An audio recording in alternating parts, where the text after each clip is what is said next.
Je veux bien que vous parliez. 1, 2, 3, 4, 5, 6, ça va? Super. 1, 2, 3.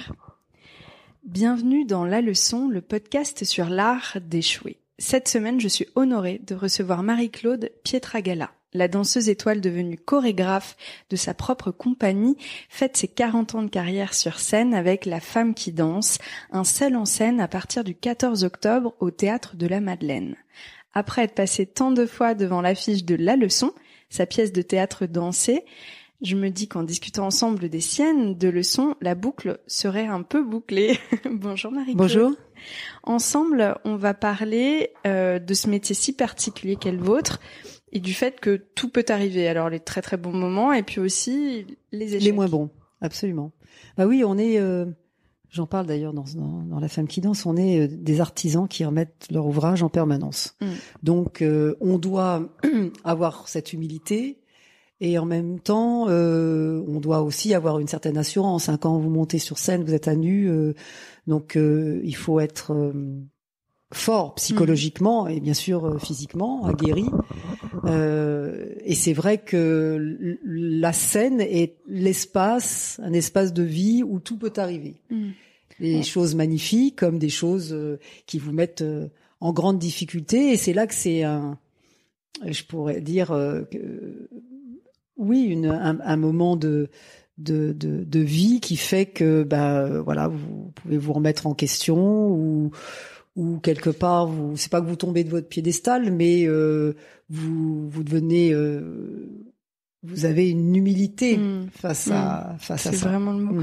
On le dit beaucoup, est-ce que vous le confirmez, pour faire ressentir une certaine légèreté à votre public, alors que vous avez passé des heures à travailler votre corps, il faut y croire plus qu'y croire et justement se dire que tout va bien se passer?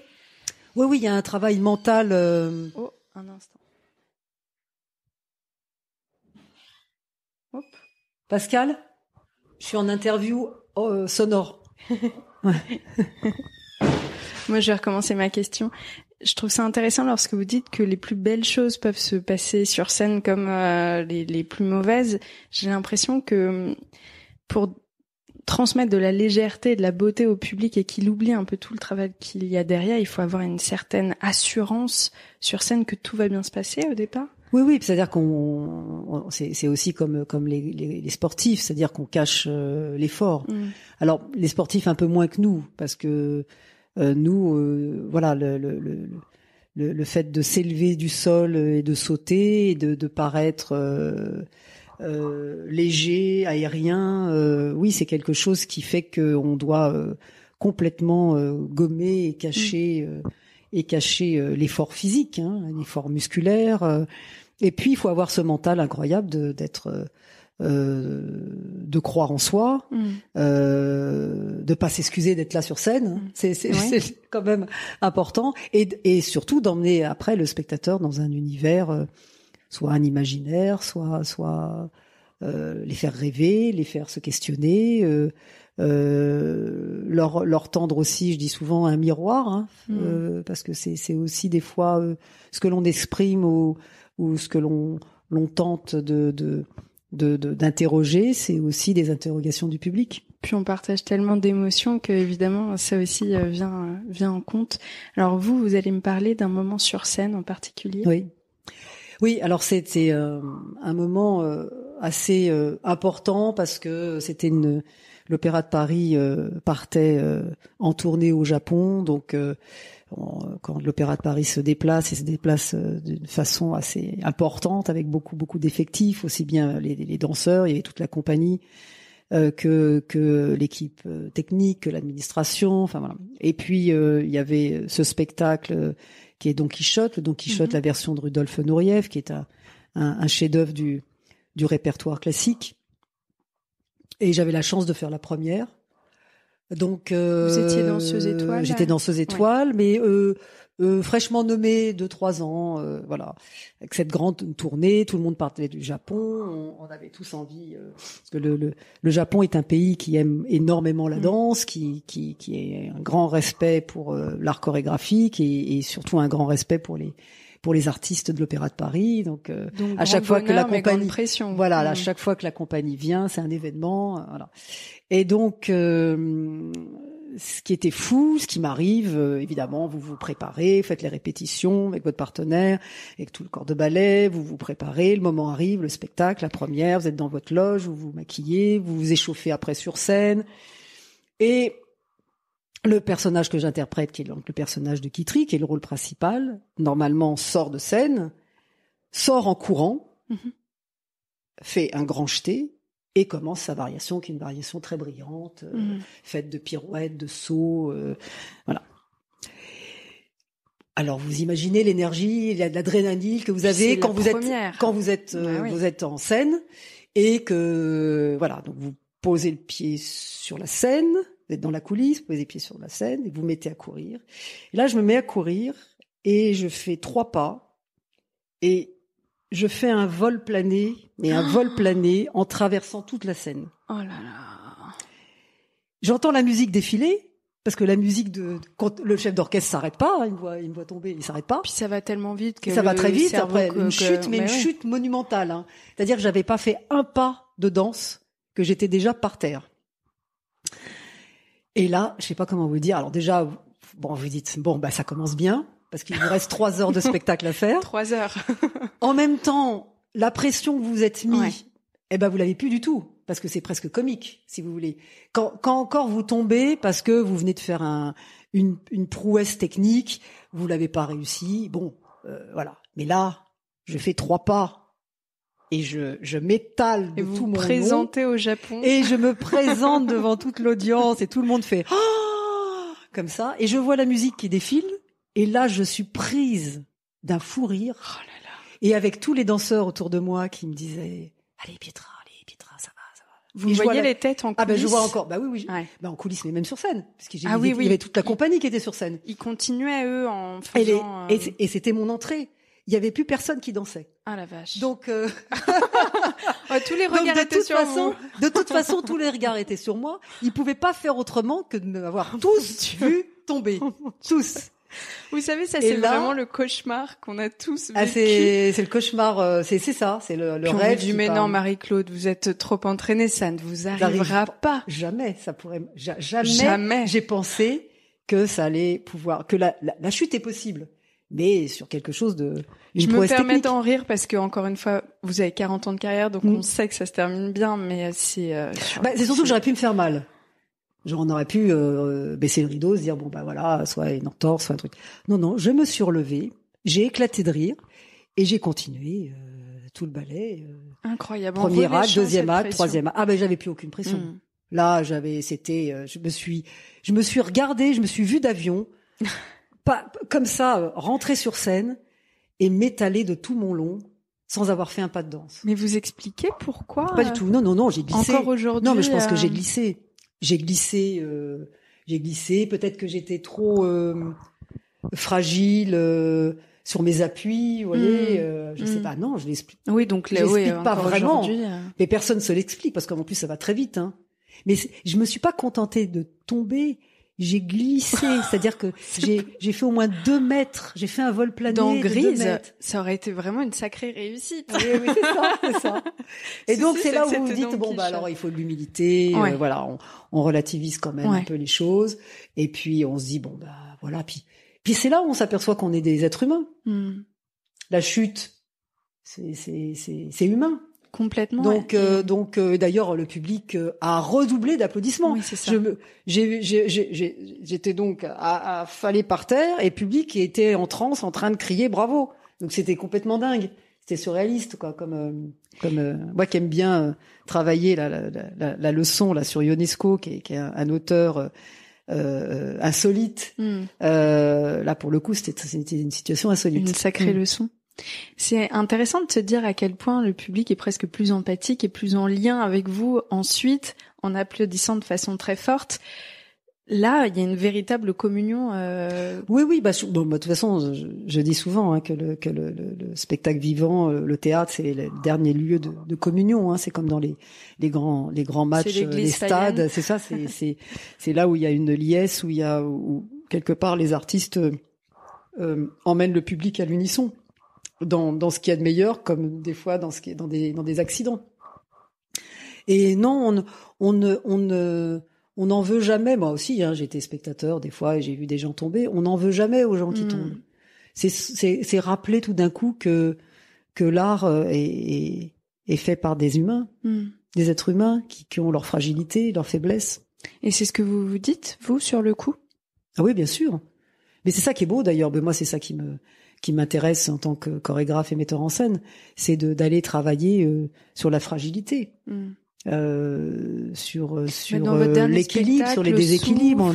Il y a quelque chose de très palpable. Oui, bien sûr. Ça. Sur La femme qui danse, on a voulu, avec Julien Dereau, qui signe la mise en scène, on a voulu justement travailler sur l'énergie, sur le souffle, sur quelque chose qui est là et dont on ne parle jamais en danse. On ne parle pas, on ne montre pas l'énergie, on ne montre pas que le souffle est le conducteur du mouvement. Donc oui, bien sûr que c'est ça qui est intéressant. C'est l'humanité qui se dégage d'un artiste qui est intéressante. Et comment est-ce que, parce que je suis assez bluffée par votre prise de recul déjà à l'époque. Alors vous aviez déjà une très longue carrière pour être danseuse étoile. Mais tout de même réussir à avoir ce recul sur soi et de se dire je suis humaine, j'accepte ce moment qui a un début et une fin et je remonte et je vais donner encore plus de moi, c'est assez bluffant. Vous auriez pu vous dire oh là là, c'est sûr, je vais être virée, vous voyez? Non, parce qu'on n'en veut pas. C'est comme je vous disais, c'est très humain. Après, vous avez pas le choix en scène. Hein. Vous avez intérêt à vite vous reprendre, parce que moi, ça m'a semblé une éternité. Mais en fin de compte, ça a dû durer 3-4 secondes. Donc vous vous relevez et vous continuez. Une belle allumette qui se craque. Voilà, vous continuez ce dont vous êtes. Voilà, vous êtes là pour emmener le spectateur dans un moment de rêve et vous continuez ce voyage. Et aujourd'hui, vous en discutez avec votre troupe. Est-ce que justement ces moments de faiblesse du corps ou de raté font partie de votre enseignement et de vos discussions? Oui, bien sûr. Bien sûr, c'est important. Et moi, je pense que le plus important, c'est de se relever. C'est pas de rater. C'est ce que j'explique d'ailleurs dans La femme qui danse.